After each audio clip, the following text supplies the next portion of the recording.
Ginisa na mga senador ang mga opisyal ng Grab Philippines matapos silang ulanin ng reklamo tulad ng dagdag bayad at booking cancellation. Pero depensa ng naturang kumpanya.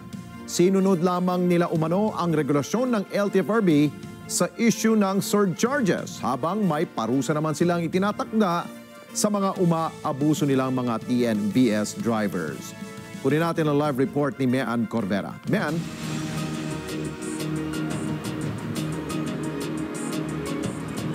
Alex, binusisi nga ng Senado ang mga patakarang ipinatutupad ng TNVS kasama na yung mga motorcycle taxi na nagseserbisyo sa mga pasahero. Yan ay dahil sa pahirapang pag-book at pagsakay ngayong holiday season kung kailan dagsa ang mga pasahero.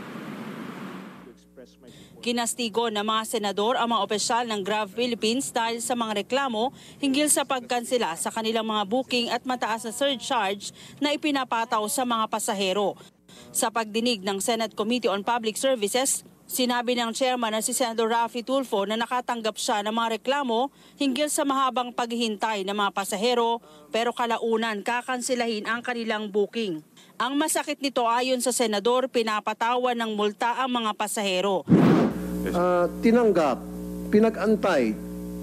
Sabi ko kanina sa example ko, 20 minutes nag-antay and then pagdating 20 minutes, extend another 10 minutes nandoon na. Nag-antay ng 30 minutes and then bago dumating 30 minutes, nag-antay ng 20 minutes, saka ika-cancel. Pero pag pasahero mag-cancel, may 50 pesos na fine. Pag kayo nag-cancel, wala. Star-star lang pinagsasabi mo. O ba't ganon? Senator, yung... No, sagutin mo. Yes, sir. O ba't gano'n? Lahat puro paborable sa inyo. Paano yung mga consumer ninyo? Pati ang mataas na surcharge kapag traffic sinita ng mambabatas. Hindi one way lamang na kayo lang pwede magpa-cancel at hayahay yung kayong Grab at kita kayo ng kita. Taga kayo ng taga. Samantalang pag yung pasahero, mumultahan ng 50 pesos. Yes, Your Honor. Ito pong... Pag-aralan niyo po yan. Salamat po, Your Honor. Pag-aralan niyo mabuti yan. It's not fair. Pero depensa ng kumpanya, sinunod lang daw nila ang regulasyon ng LTFRB sa issue ng surcharge habang may parusa naman sa mga umaabusong TNVS drivers. Ang benepisyo raw hindi naman napupunta sa kanila kundi sa mga drivers. Meron po tayong tinatawag din na penalties kapag merong mga reklamo or merong mga problema na nai-report. So graduated po siya, minsan po suspension mula sa platform, pagbaban po sa platform, or minsan or kadalasan po, lalo na po kapag kailangan may habit of the driver for collective measures, sinisigurado po natin na tinatawag po siya sa office para i-clarify bakit po ganito yung violation na mayroon siya. Pero itinanggi ng mga TNVS drivers ang pahayag ng Grab. Malaki raw ang nalulugi sa kanila lalo na kapag traffic dahil sa mataas na presyo ng gasolina. Samantalang ang presyo ng gasolina, hindi naman sila kahati ang TNC sa gasolina. Sino-shoulder namin. Maintenance sa sasakyan sa amin din. Nipan data nga sa amin din eh. Kapag mga rush hour po, matraffic. Tapos mataas yung commission ni Grab. Unfair po para sa amin kasi mahal po gasolina. Ayon kay Senador JVR Sito, dapat may malinaw na patakaran hinggil dito dahil kawawa ang mga pasahero. Pag ang customer ay nag-cancel ng 3 beses na suspende, yung po sa driver ba, ano po ang kanilang sanction in case do they have the similar consequences in case sila po ang mag-cancel?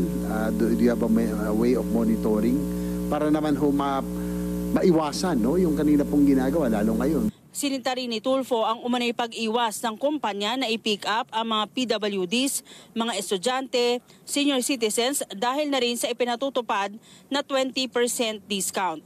Lumilitaw sa pagdinig na ang Grab ang pumapasa ng 20% discount pero sumbong ng ilang Grab drivers sa kanila ito ipinapasa ng kumpanya. For the past how many years po, ang TNC po ang nag-shoulder po ng 20% para sa PWD, sa senior citizen at sa ating po mga student. Pero in-implement po ito pong taon na to, implement po ito, hindi ko alam po anong buwan po yun, ang nag-shoulder po ang mga drivers na po ngayon. Kailan lang po ito? Sometimes mga Almost 6 months na po ata. Ito pong pagpasok ng 2020. Ayon sa LTFRB, batay sa prangkisa na inaprubahan nila, dapat ang TNC o Grab ang pumapasan ng 20% discount na ibinibigay sa mga estudyante, PWD, at hindi ito dapat ipapasa sa mga tsuper. Babala ng LTFRB kapag nagpatuloy ang ganitong kalakaran, posible nilang suspindihin ang prangkisa ng Grab. Hinimok naman ito ang mga pasahero na magsampa ng reklamo sa kanilang tanggapan kapag tinatanggiang isakay ng mga TNVS at hindi binibigyan ng karampatang diskwento. We will give them a show cause, and if the evidence warrant, we will issue them the appropriate suspension of their franchise. Patay kang bata pa. Tigas ulo nyo eh. Okay, sige. So pag may mga drivers na mag-complain, iimbestigahan nyo at kapag napatunayan na talagang ganun nga ng patakaran, so pwede sila masuspend yung kanilang franchise. Alex, sabi ng Grab Philippines ay inaayos naman daw yung kanilang sistema.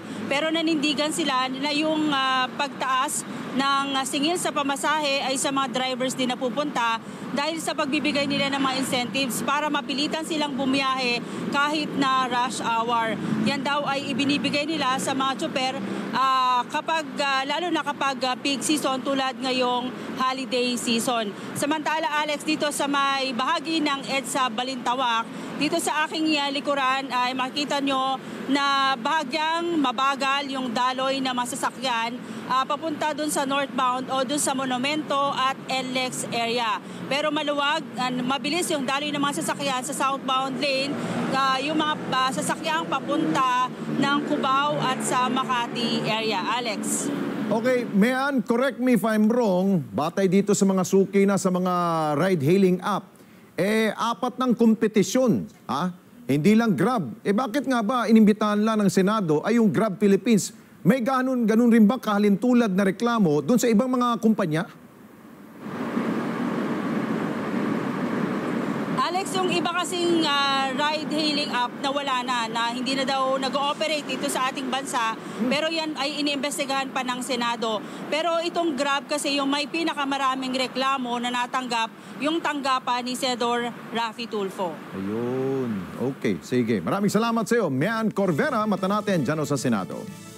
Maraming salamat sa inyo pong pagsubaybay sa Mata ng Agila Primetime. Para malaman ang matatag, matapang at matapat na mga balita, i-follow lamang at mag-subscribe sa @Net25 TV.